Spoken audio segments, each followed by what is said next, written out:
Hello, my name is Anna Milner and welcome. My major is early childhood education with a minor in integrative STEM. I am currently student teaching in a third grade classroom at Eshelman Elementary, Penn Manor School District, and I chose critical thinking within the third grade classroom. So, my question that I posed was, how can the use of context clues increase vocabulary comprehension in a novel setting for repeated practice in third grade? So some of the procedures that I did was I took 2 days to go over context clues aside from the book. So I created a PowerPoint, I created examples, I created a little bookmark, which you can see on the left-hand side. And we dove down into this bookmark so much. We spent time going over each one, a definition of the word, which usually comes after a comma. So we looked at passages from different stories that showed where words come after a comma, like a word and a definition. We went through each one of these 6 different context clues, and then we dove into the story because I really wanted the students to comprehend and understand, oh, this is what you're looking for. This is what you need to be doing when you're looking for these context clues and looking at these context clues. So, like I said, we used different ways for students to find context clues. And we read this and used this during a book called Stone Fox. Stone Fox, if you don't know about it, is about a book with 2 main characters, well, a few main characters, but Grandpa and Little Willie are these 2 main characters, and Grandpa gets really sick. And so Little Willie has to figure out, why is he sick? Why isn't he getting better? And how can he fix it and solve it? And so we go through this whole story, and they own a potato farm. Little Willie sees an ad for a sled dog competition, and the money is the exact amount of money that he needs to save this farm, $500. And so you go through this whole book, and there was so much vocabulary clues throughout the entire thing.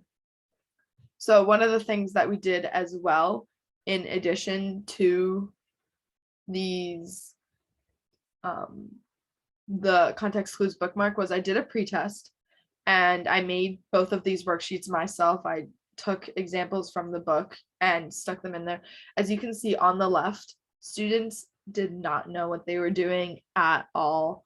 They didn't know how to highlight. I graded this by the words that they highlighted and the definition that they were given. So we had the pretest, and as you can see in 2 of those definitions, she goes, I do not know, I don't know, and highlighting just kind of everything. So I started off with that pretest, and those were 3 words from one of the chapters in Stone Fox. And then we did little assessments every single day. So we did lots of warm-ups with context clues.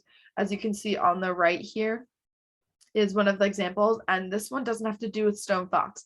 I wanted to give examples, yes, in the novel setting, which we did a lot, but also not in the novel setting, so that if they were to come across a word that they didn't know, hey, okay, I'm familiar with it, not just within this book, Stone Fox. So we did little assessments each day. In addition to that, I had these packets made up of lots of different activities for the book Stone Fox, and there were context clues within each of those packets, like for stuff almost every single day. And the way that we did this was students would either read the book, I'd read it out loud, and then they'd work on some context clues and then another activity as well. But I really wanted to build in the context clues to ensure that students were getting it and understanding it. And if they weren't, then I would be able to help and answer questions. And I also taught them how to use the dictionary, online and like an actual book dictionary, so students could go and use that as a resource as well. So as you can see on the right side, students were able to grasp the knowledge that they had gained over the last 2-3 weeks. They gave full sentences. They understand and highlighted the words. This one I thought did really well. And then this was the results. So the graph to the left shows that students were in 0, 1, 2, 3 getting that amount of correct answers. And as you can see, the number of students on this side as well. And that was for the pretest. And for the final assessment, look at that, number 5. So many students, 12 students got a number 5. And then we had lots of 4s and 6s as well. So for the pretest, the average number of correct answers was 2.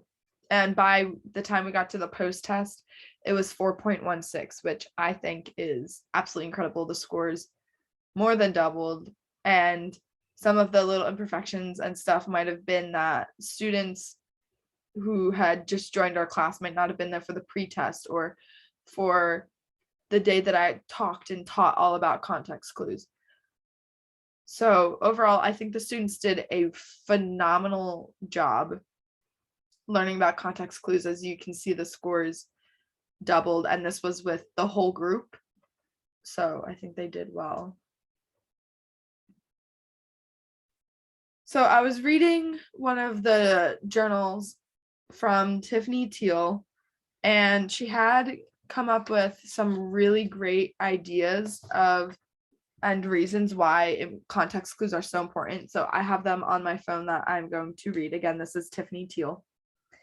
The first one was to provide opportunities for incidental learning of the vocabulary, learning 3,000 of the most common words for learners that they need to study themselves, providing opportunities for intentional learning of vocabulary, elaboration of word knowledge, and developing fluency with known vocabulary.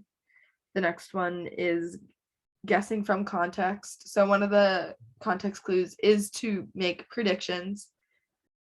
And finally, we have examine different types of dictionaries and teach the students how to use them. As I stated, I taught them how to use an online dictionary and a book dictionary, which I really liked. I thought that the students did a phenomenal job with all of it, and they learned a lot.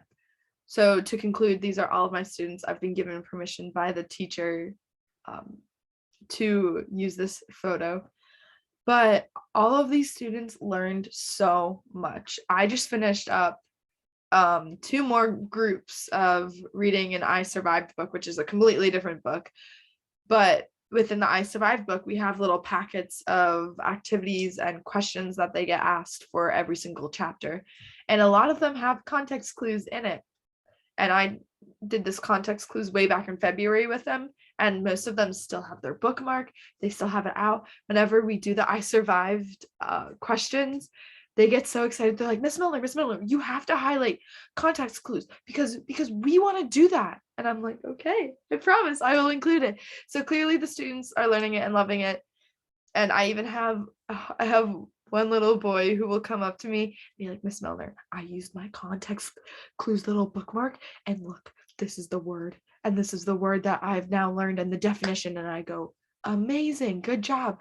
Students are using the dictionaries more to help them. It's just really cool to see how little previous knowledge they had on some words that maybe they wouldn't have asked or had the confidence to come up and be like, what does this mean? So now they're using these bookmarks and strategies that they will take with them to 4th, 5th, and 6th grade. And these are all findings that I found, like those different strategies and stuff throughout these articles that I read, and how important they are to teach other students. So here are all of my references.